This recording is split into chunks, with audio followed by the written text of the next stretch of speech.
Halo, salam jumpa bersama kami Cendawan TV dalam podcast Geliat Politik. Kali ini Cendawan TV akan berbincang-bincang soal dinamika politik Pilgub NTT dengan judul Pilgub Rasa Pilpres.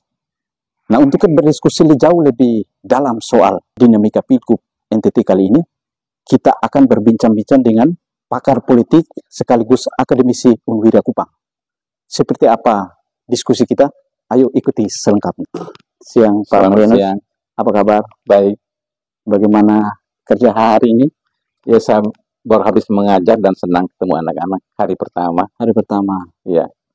Jadi enjoy Ya. Pak Marianus sebagai akademisi, Ya.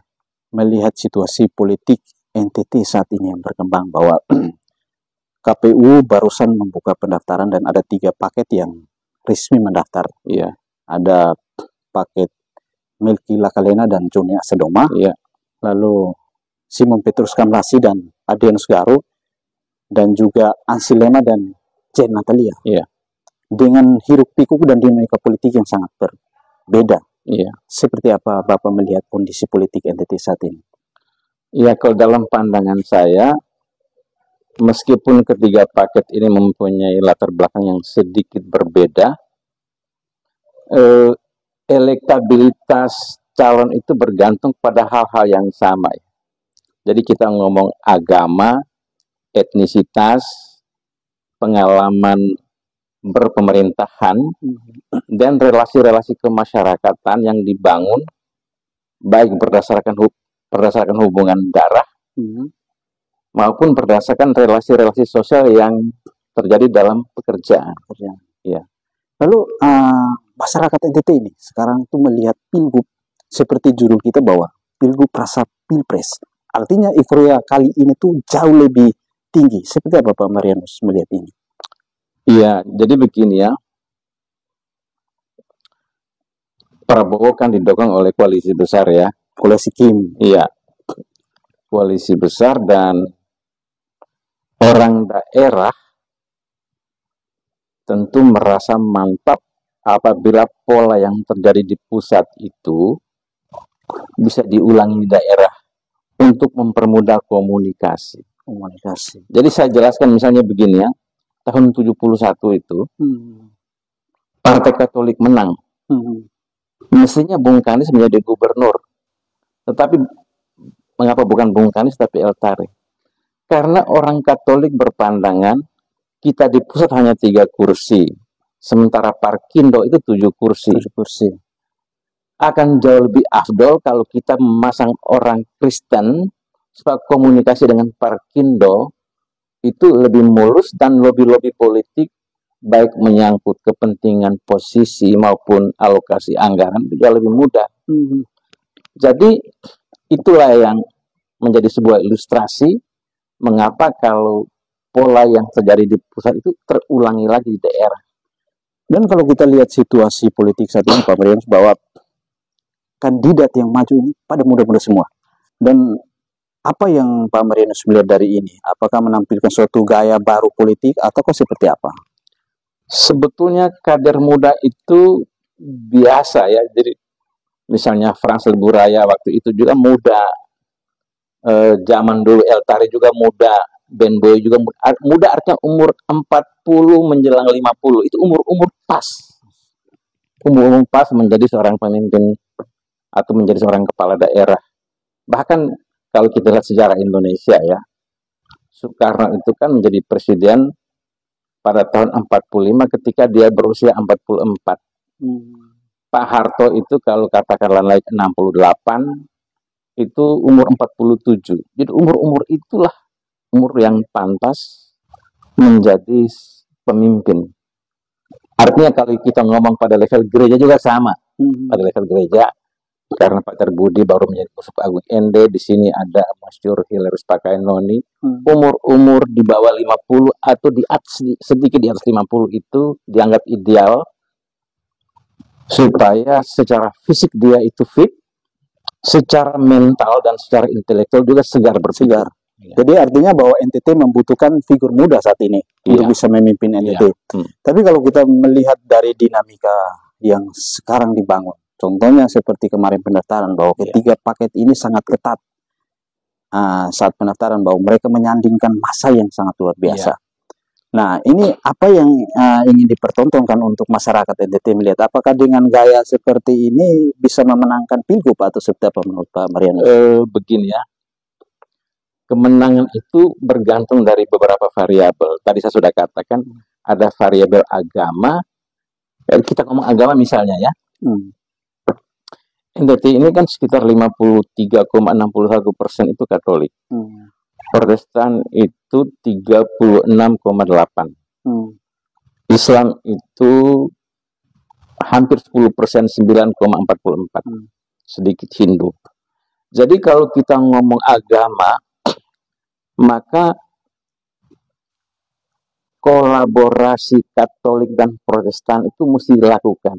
Meskipun kalau ada orang berani, dia bisa pasang Katolik dan Katolik. Jadi katakanlah seluruh Flores itu Katolik, plus Timor setengahnya itu dia bisa menang. Tapi mengapa orang tidak berani lakukan? Pertama, karena orang merasa kurang nyaman mengabaikan sebuah ceruk pemilih yang cukup substansial. Yang kedua, dia ingin tampil sebagai sebuah kebersamaan yang mewakili semua segmen penting. Itu dari segi agama. Yang kedua dari segi etnisitas,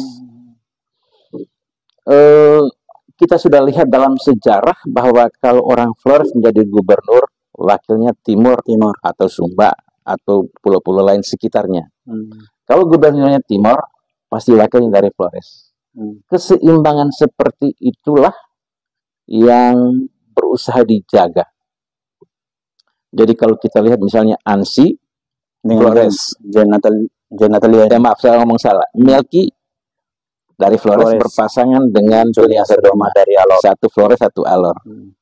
Kamlasi dari Timor berpasangan dengan Andre Garu dari Timor dengan Flores. Sementara Ansi yang dari Flores berpasangan dengan Jane Natalia. Ini menarik karena Jane itu orang Jakarta. Tetapi kalau kita melihat etnik Tionghoa, dia itu kecil tapi sangat powerful secara bisnis, dan etnik Tionghoa itu selalu tersubordinasi kepada etnik-etnik besar. Jadi misalnya kita tidak mengatakan dia orang Cina, tapi dia Cina Atambua, dia Cina Ende, dia Cina Manggarai. Jadi dia tersubordinasi ke dalam etnik-etnik besar. Tapi Pak Marianus, kalau misalnya kita melihat dengan gaya seperti ini, bahwa Pak Ansi sudah menggandeng Jane Natalia yang bukan juga dari ras Timor. Apakah ini sudah membawa NTT keluar dari demokrasi identitas atau seperti apa menurut Pak Marianus? Menurut saya ini suatu hal yang baru, tapi kalau kita bercermin pada apa yang terjadi di tingkat nasional, dulu kan Jokowi itu orang Solo, maju menjadi gubernur Jakarta. Kemudian Ahok, orang Bangka Belitung sana, maju di Jakarta. Itu. Jadi pola-pola seperti itu juga mencoraki cara berpikir orang NTT. Sekarang Marsianus Jawa itu orang Nagekeo, maju di Lembata. Itu pola-pola baru yang sebetulnya memperkuat semangat keindonesiaan. Kita tidak lagi terfragmentasi dalam kedaerahan yang sempit, tapi kita melihat warga negara yang potensial yang bisa memimpin di sebuah daerah. Artinya bahwa demokrasi NTT sudah mulai beranjak maju. Sudah beranjak maju dari sebelum-sebelumnya, bahwa identitas misalnya suku Flores berpasangan dengan Timor itu yang sebelumnya terjadi. NTT sekarang sudah maju. Nah, kalau kita melihat yang situasi saat ini, yang dinamika kemarin, kalau kita lihat soal mereka pendaftaran itu, bahwa ada menampilkan keunikan dari ketiga paket ini. Contohnya Pak Melki Lakalena dan pasangannya datang dengan mobil off-road. Lalu Pak SPK dan Pak Dian Sugaro jalan kaki menggunakan pakaian adat dan didampingi raja-raja dari Timor. Lalu yang kedua, Pak Ansilema dengan Ibu Jen datang menggunakan ojek online. Nah, ini bagi publik NTT hal yang baru. Nah, dari cara yang mereka tampilkan ini, apakah ini juga salah satu strategi untuk menarik minat pemilih ataukah seperti apa? Ya, jadi sarana transportasi yang mereka ambil itu sesungguhnya mau mencerminkan keterwakilan segmen pemilih yang sederhana. Jadi kalau warga sering kemana-mana dengan ojek online, kenapa saya harus menggunakan mobil Fortuner? Kalau Ansilema, kalau dia menggunakan mobil off-road itu seperti selera anak muda lah ya. Jadi kira-kira ingin membangkitkan semangat anak muda, semangat pemilih muda untuk ikut berpartisipasi membangun NTT dengan memberikan suara pada saat pemilu. Nah, Andre Garu memilih jalan kaki ya? Jalan kaki, tetapi didamping oleh Raja-Raja Timur. Dan kemarin ada semacam salah satu acara penyerahan tongkat kerajaan dari Lurai ke paket SPK Garu. Ya. Ini kalau Pak Adians melihat ini, apakah memang salah satu cara gaya politik baru atau seperti apa? Saya omong tentang sentimen Timur ya. Mungkin Simon Petrus Kamlasi ingin membangun kekuatan di atas sentimen Timur. Saya berikan contoh di Kabupaten Kupang ya. Kabupaten Kupang itu dulu dipimpin oleh Meda kan orang Rote. Ya. Tapi setelah itu yang maju adalah calon orang Timur berhadapan dengan orang Sabu, orang Rote atau orang Cina. Dalam hal ini di Kabupaten Kupang, Rote tidak mungkin menang, Sabu tidak mungkin menang, Cina tidak mungkin menang. Kenapa? Karena sentimen Timur itu menguat. Mungkin hal seperti itu juga ingin dimainkan oleh Kamlasi yang adalah putra Soe. Dan perlu diingat, Soe itu sebuah kabupaten dengan pemilih yang sangat besar. Belum lagi kalau Kabupaten Kupang itu dikerahkan dan ditambah dengan kota Kupang yang juga besar. Jadi kalau misalnya sentimen Timur bergerak dan itu beririsan dengan sentimen Protestan, bukan tidak mungkin Andre Garu bisa menjadi kuda hitam dalam pertarungan ini. Dan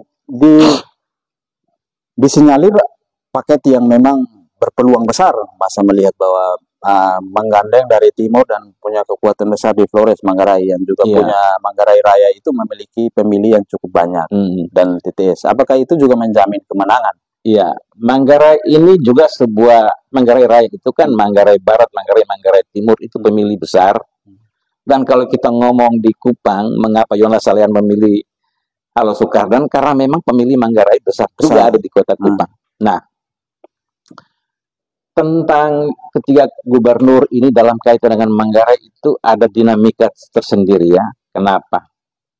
Karena Ansilema punya istri itu orang Manggarai Timur, dan sepertinya kalau kita lihat pergerakan yang ada, dukungan Manggarai, paling kurang Manggarai Timur terhadap Ansi itu besar. Namun demikian, Demokrat itu juga ada di belakang Melki Lakalena, dan PKH itu akan kampanye di Manggarai untuk meminta dukungan warga Manggarai terhadap Melki. Jadi kalau dengan kondisi ini Pak Marianus, mungkin kita sulit prediksi kemenangan kalau yang jadi semua tiga pasang ini mempunyai kekuatan sendiri-sendiri, dan kita tidak bisa mengklaim daerah ini akan 100% mendukung ini. Susah. Lalu misalnya seperti kemarin yang pertontonan massa yang cukup seimbang antara ketiga paket ini saat pendaftaran. Apakah ini juga salah satu menunjukkan persaingan politik antara ketiga paket ini, bahwa mereka maju karena memiliki massa yang besar atau seperti apa? Ya. Nah, kalau massa yang besar dalam jumlah misalnya 10.000 atau 20.000 itu belum tentu merepresentasikan seluruh pemilih. Ya, karena mereka bisa mengerahkan warga-warga di kota Kupang sebagai warga yang turut mengantar pasangan ke KPU, tapi jumlah yang besar itu kalau sampai dengan 5.000 atau 10.000 belum mencerminkan keterwakilan seluruh pemilih di NTT yang berpenduduk 5,6 sekarang ya. Iya, 5,6 juta. Iya. Jadi misalnya kalau kita lihat bahwa hasil survei beberapa survei nasional menempatkan Melki di urutan teratas Iya. untuk calon Melki bukan dengan wakilnya saat ini. Dan ketiga ANSI menduduki urutan kedua, diikuti Pak SPK. Nah, apakah dengan hasil survei juga menjamin kemenangan bahwa Pak Melki bisa memenangkan dengan hasil survei yang tinggi saat ini?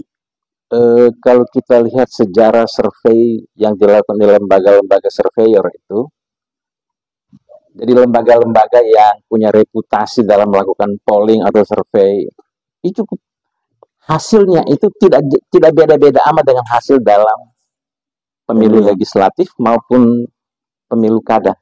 Jadi kalau saya baca ya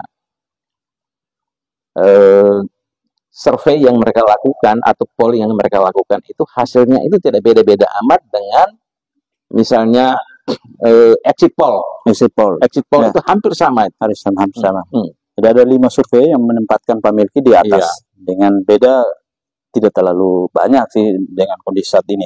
Tapi ini juga sulit-sulit kita bisa menempatkan kemenangan juga untuk Pak Melki karena tentunya setiap paket dan partai politiknya pasti memiliki gaya politik yang berbeda untuk memenangkan pertarungan ini, Pak Marianus. Lalu kalau kita lihat dari dukungan partai, bahwa Pak Melki saat ini didukung oleh 11 partai. Lalu Pak Ansi Lema dan Ibu Jen juga didukung oleh 4 partai. Lalu Pak SPK dan Pak Andreas Garu 2 partai. Dengan mesin politik partai ini juga apakah menjamin kemenangan dengan banyaknya partai atau sedikitnya partai pendukung? Apabila kita hubungkan dengan Pilpres itu ada hubungan. Karena begini, partai-partai pendukung itu pasti mau agar calon yang mereka ajukan atau calon yang mereka dukung itu menang. Karena itu nanti membantu mereka membesarkan partai. Jadi kalau misalnya PAN atau Demokrat atau partai-partai lain yang mendukung Melki dan kemudian Melki menang, tentu lobby-lobby politik itu lebih mudah. Apalagi kalau kita lihat the ruling party seperti Gerindra berada di balik Melki juga. Jadi kalau Gerindra ada di belakang Melki, orang tentu berpikir kalau Prabowo itu presiden yang berasal dari Gerindra, maka lobby-lobby politik melalui Gerindra itu akan lebih mudah merealisasikan aspirasi kita, baik untuk kepentingan posisi politis maupun untuk alokasi dana pembangunan. Terus Pak Marius, kalau kita melihat bahwa ketiganya ini pendatang baru semua yang ingin bertarung di Pilgub kali ini. Dan masing-masing meletakkan jabatan. Misalnya Pak Ansi siap untuk meletakkan jabatan sebagai DPR RI. Begitupun Pak Melki letakkan jabatan sebagai DPR RI. Lalu Pak SPK juga letakkan jabatan sebagai anggota TNI berpangkat jenderal, Brigjen. Kalau kacamata akademisi atau pengamat politik, kira-kira dari ketiga paket gubernur ini yang rela meletakkan jabatan untuk NTT, apa yang ingin dicapai? Pertama saya mau katakan ketika Ansi, Melki, dan Simon Petrus Kamlasi maju, saya sedikit sedih. Pertama kalau saya bicara dari TNI, mendapat bintang 1 atau bintang 2 itu bukan perkara mudah. Dan posisi itu sangat prestisius dalam TNI. Kalau sampai hanya menjadi gubernur, saya hanya dalam tanda petik ya, lalu dia meletakkan posisi bintang 1 itu, dan kemudian misalnya kalau dia kalah dan kehilangan posisi, saya sedih. Hal yang sama juga terjadi dengan Melki dan Ansi. Melki itu punya jasa dalam membangun kesehatan di NTT, baik dalam pembangunan rumah sakit maupun penyediaan makanan tambahan untuk ibu dan anak. Nah, jadi peran Melki itu sangat substansial dalam pembangunan kesehatan di NTT. Kalau dia kehilangan posisi itu, apakah orang NTT yang punya potensi seperti dia bisa membangun kesehatan di NTT? Satu. ANSI itu dia mempunyai kontribusi besar juga dalam pemberdayaan petani dan nelayan, mungkin juga peternak. Dan kiprahnya juga sangat dikenal untuk membangun NTT melalui malah NTT itu dia persingkat menjadi nelayan tani ternak. Jadi kalau misalnya ANSI tidak terpilih, saya merasa sangat kehilangan. Saya ikuti mereka di YouTube.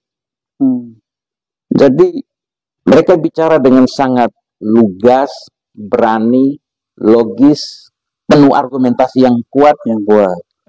Anggota DPR seperti mereka itu sebetulnya susah didapat. Kalau kita kehilangan mereka itu kita rugi. Jadi sebagai pengamat dan akademisi cukup misalnya dengan 3 kandidat yang juga memutuskan tinggalkan jabatan sebelumnya untuk maju. Jadi misalnya kalau salah satu menjadi gubernur itu puji Tuhan lah. Puji Tuhan. Tapi kita kehilangan posisi. Ya, kita bisa kehilangan ANSI, kita bisa kehilangan Melki, kita juga bisa kehilangan Kamlasi. Lalu menurut pandangan Pak Marianus, NTT butuh pemimpin yang seperti apa sih? Menurut saya seperti mereka-mereka ini. Jadi kalau saya lihat sepak terjang ANSI misalnya, kalau dia memberi perhatian kepada kepentingan petani dan nelayan, saya rasa itu gubernur yang oke. Melki juga sama. Kalau dia memberi perhatian kepada kesehatan masyarakat, itu juga oke. Nah, Kamlasi itu saya belum terlalu lihat bagaimana sepak terjangnya yang berkaitan langsung dengan kepentingan warga. Tetapi kalau kita lihat dari kiprah Pak SPK, Pak Marianus, bahwa sebelum memutuskan untuk maju Pilgub kali ini, beliau sangat getol dengan membangun NTT melalui sumur bor. Dan itu sudah ribuan sumur bor yang dia membangun di seluruh NTT. Dan menurut pandangan dia bahwa NTT membuat masih krisis air. Nah, apakah dengan kiprah yang sudah Pak SPK lakukan untuk masyarakat NTT, apakah bisa juga mendukung perjalanan politik dia menuju Pilgub? Sangat bisa karena dia merespon kebutuhan langsung, kebutuhan primer warga melalui pembuatan sumur bor.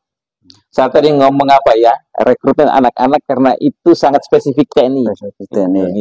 Lalu kalau kita lihat dari ketiga paket ini bahwa mereka masih belum tersentuh oleh salah satu kasus misalnya, dan sangat murni untuk bertarung dan tidak ada cacat. Bagaimana persaingan mereka nanti ke depan di Pilgub ini? Pertama, musuh-musuh mereka tidak punya pelor untuk menembak mereka. Tidak punya pelor.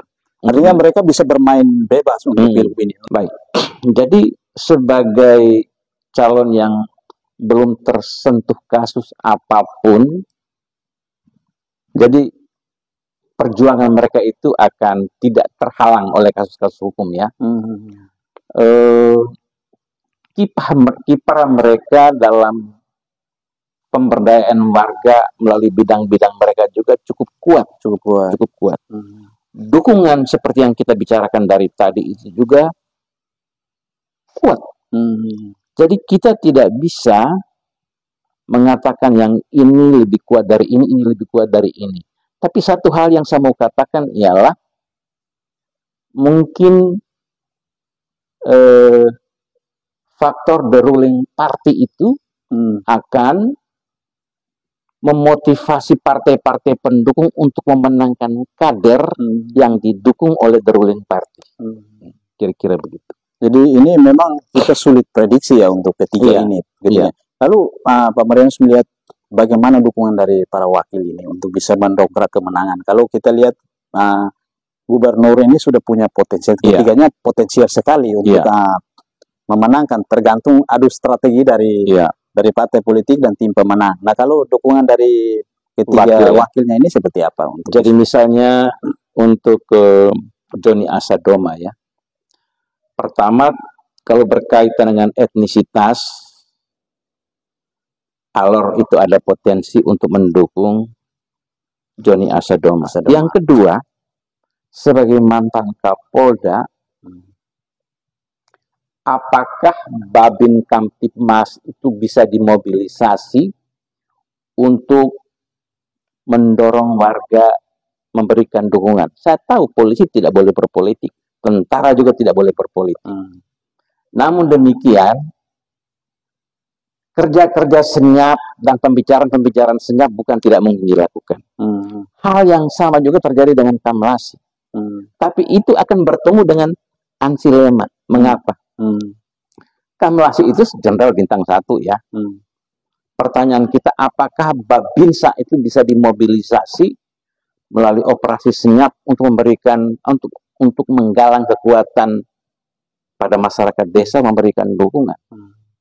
Tetapi dia akan berhadapan dengan Ansi, karena Ansi punya bapak kecil itu Mayor Jenderal Gabriel Lema, bintang 2. Jadi itu dinamika yang selalu bisa terjadi. Ya kita harapkan institusi-institusi yang ini netral untuk bisa memenangkan ini dengan murni. Kalau ada netral, tetapi pengalaman saya di lapangan, misalnya dengan Babinsa ya, Babinsa itu tidak boleh berpolitik. Tapi kalau saya bilang begini, Pak Babin, apakah bisa tolong saya? Dia mungkin hanya senyum saja. Dia mungkin hanya senyum saja. Kan dia tidak boleh politik. Tetapi saya tahu dia bisa dengan cara yang senyap, bisa mendapatkan cukup banyak suara untuk mendukung. Pengalaman saya di lapangan begitu. Jadi ini situasi ini juga sepertinya sulit untuk dihindari. Sulit dihindari, Pak Marianus. Jadi tentara dan polisi memang secara normatif tidak boleh berpolitik praktis. Tetapi posisi mereka sebagai ujung tombak polisi dan TNI di desa, masa mereka tidak punya peran? Masa mereka tidak punya peran? Jadi meskipun secara normatif mereka tidak boleh. Jadi lalu bagaimana Bawaslu dan KPU bisa mampu mengontrol ini kalau hal itu bisa terjadi? Begini, Bawaslu, KPU itu kalau kita lihat pengalaman di lapangan, kontrol mereka itu pertama berkaitan dengan jam kampanye. Tidak boleh melihat. Yang kedua, mereka mengontrol apakah terjadi money politik. Soal uang itu, calon-calon mesti hati-hati untuk menghindari dua ekstrim. Pertama, kalau saya turun ke lapangan, saya mesti butuh dana untuk apa?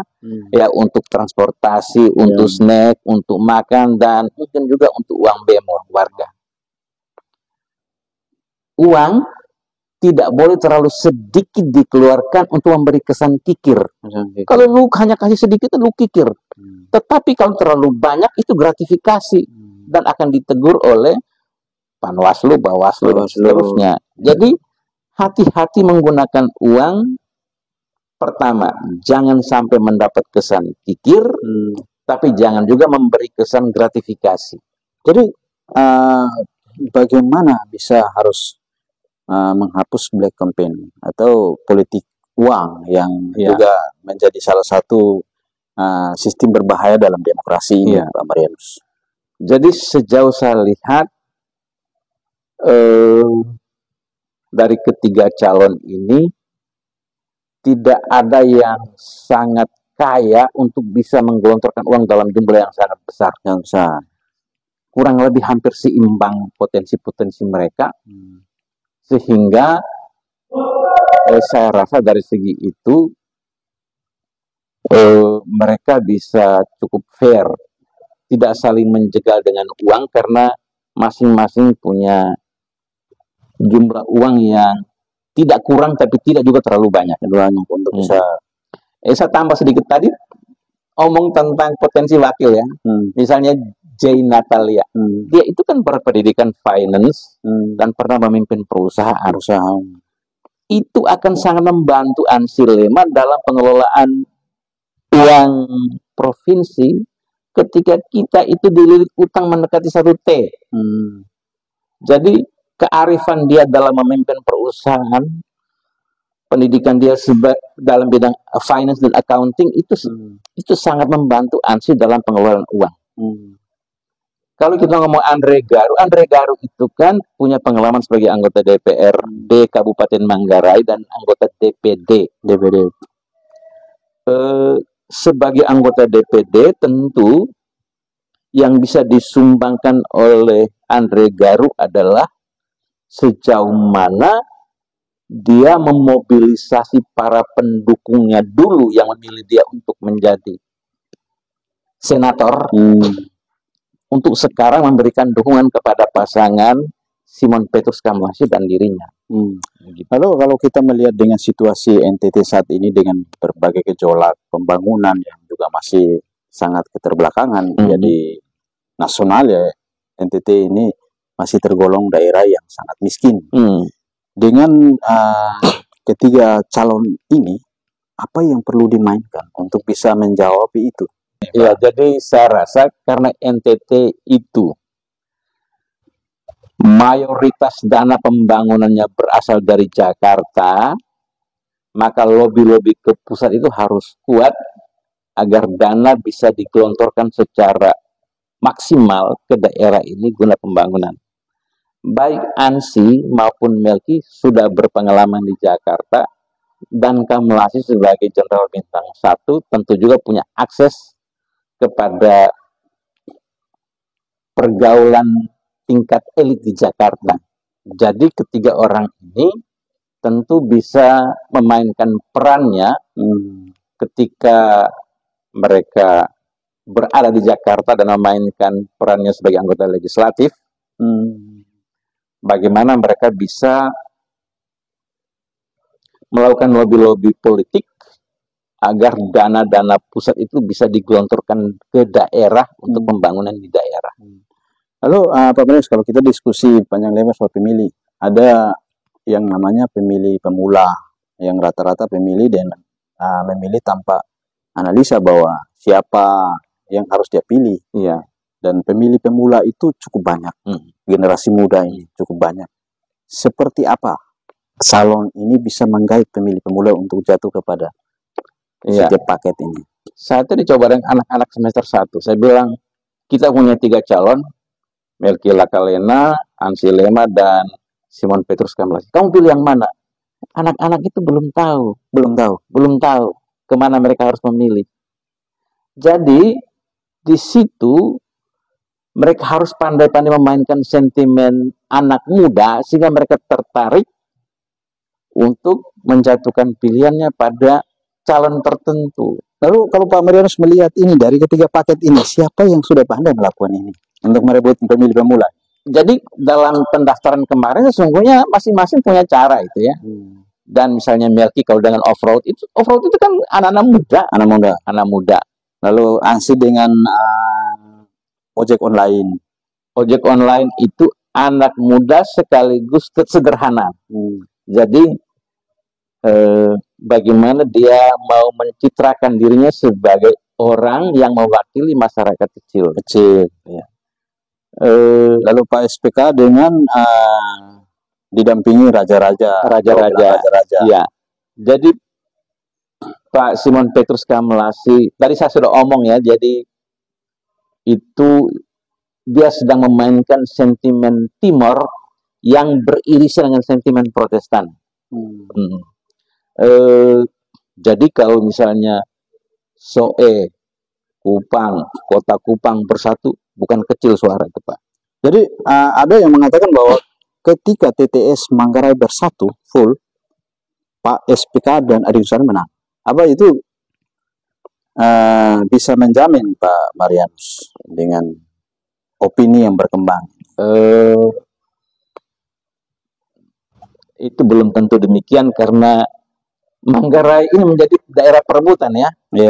Di sana ada Andre Garu, di sana ada Ansi Lema yang punya istri orang Manggarai, dan di sana juga ada BKH, Dedengkot Demokrat yang berada di belakang Melki. Jadi Manggarai itu menjadi rebutan. Jadi tidak bisa ada orang yang mengklaim Manggarai itu dia punya. Soe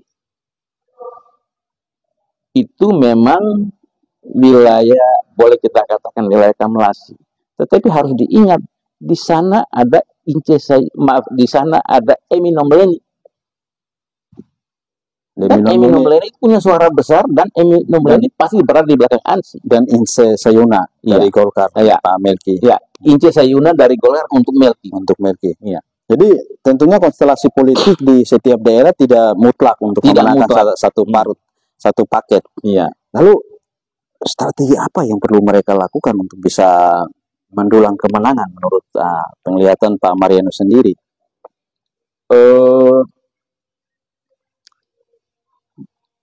Begini, jadi saya katakan ada strategi yang memainkan sentimen agama, ada strategi yang memainkan sentimen etnisitas, tetapi saya pernah melakukan survei di kalangan mahasiswa.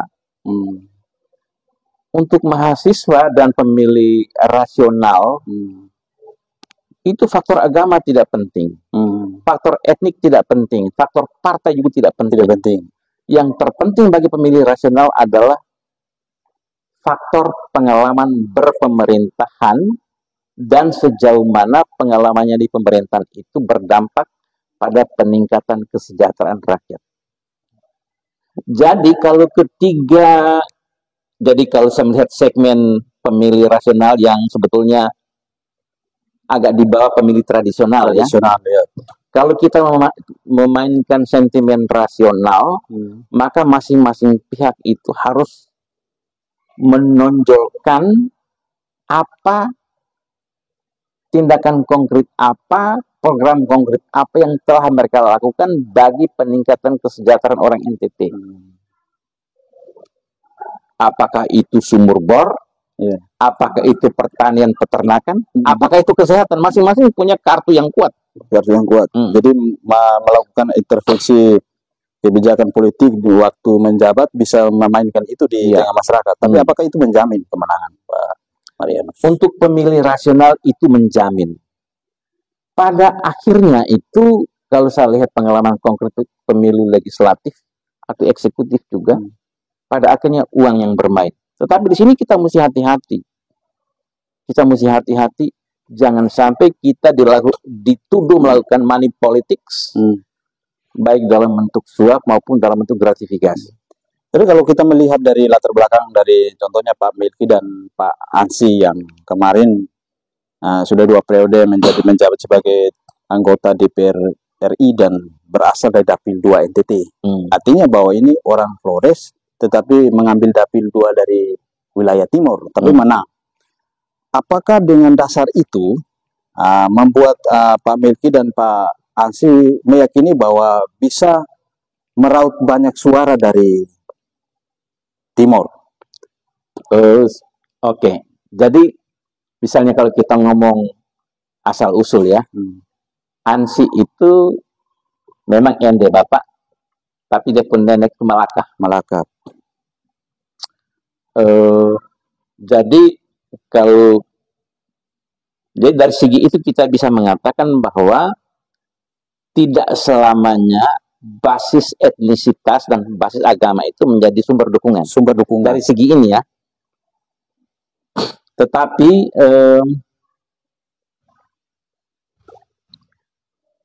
pada kesempatan-kesempatan tertentu ada juga perasaan seperti itu, bahwa saya sebagai orang Katolik akan memilih orang Katolik, dan saya sebagai orang Protestan akan memilih orang Protestan. Perasaan itu apakah masih ada atau memang sudah mulai tergerus karena majunya demokrasi kita di NTT? Dengan contohnya begini Pak Marianus, bahwa dengan hadirnya Ibu Jen Atalia yang bukan dari timur atau dari Flores, ya, apa itu sudah mampu merubah demokrasi dan melihat pemilih bahwa pemilih NTT sudah tidak melihat ras dan agama, tetapi melihat berdasarkan kualitas? Apakah itu seperti itu Pak Marianus?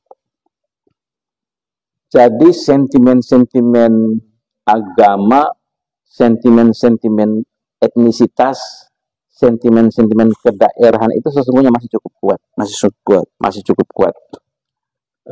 Jadi Ibu J. Natalia itu jangan diposisikan sebagai orang Jakarta. Dia mesti diposisikan sebagai orang yang pernah mewakili Dapil 2 NTT dari PSI, mewakili orang NTT untuk duduk di pusat. Dia juga mesti diposisikan sebagai salah satu warga etnik Tionghoa yang bertali temali dengan etnik Tionghoa yang ada di NTT. Kita mesti mengatakan begitu. Kita tidak boleh mengatakan dia orang Cina Jakarta.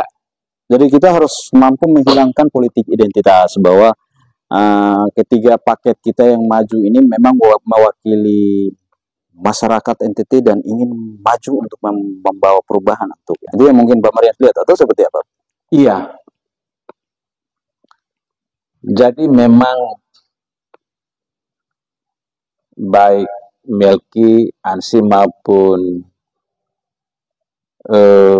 Simon Petrus Kamlasi itu meninggalkan sesuatu yang sangat berharga bagi NTT. Pendidikan politik kali ini. Itu artinya, kan ada orang berpikir, loh, saya DPR pusat kan rugi dong kalau saya jadi gubernur. Kan kita berpikir sederhana. Begitupun Pak Simon Petrus Kamlasi, saya rugi dong tinggalkan jabatan sebagai seorang jenderal ini, jabatan militer. Dan itu susah-susahnya orang bisa mendapatkan jabatan militer itu. Tetapi kalau mereka berani meninggalkan posisi itu, artinya dalam hati mereka ada komitmen untuk berbakti kepada. Dan itu yang harus perlu kita apresiasi dari ketiga paket ini, bahwa berani tinggalkan jabatan demi NTT. Dan Pak Marianus, ini yang terakhir. Harapan untuk masyarakat NTT. Bagaimana menentukan pilihan dan tidak melihat ketiga paket ini dari timur, dari Flores, atau dari Katolik, atau dari Protestan, atau dari Islam, tetapi ketiga paket ini adalah putra-putra terbaik NTT yang siap maju untuk membangun NTT. Seperti apa pesan Pak Marianus? Jadi kalau saya lihat dari pengalaman mereka dalam pemerintahan, baik di legislatif maupun di ketentaraan, maka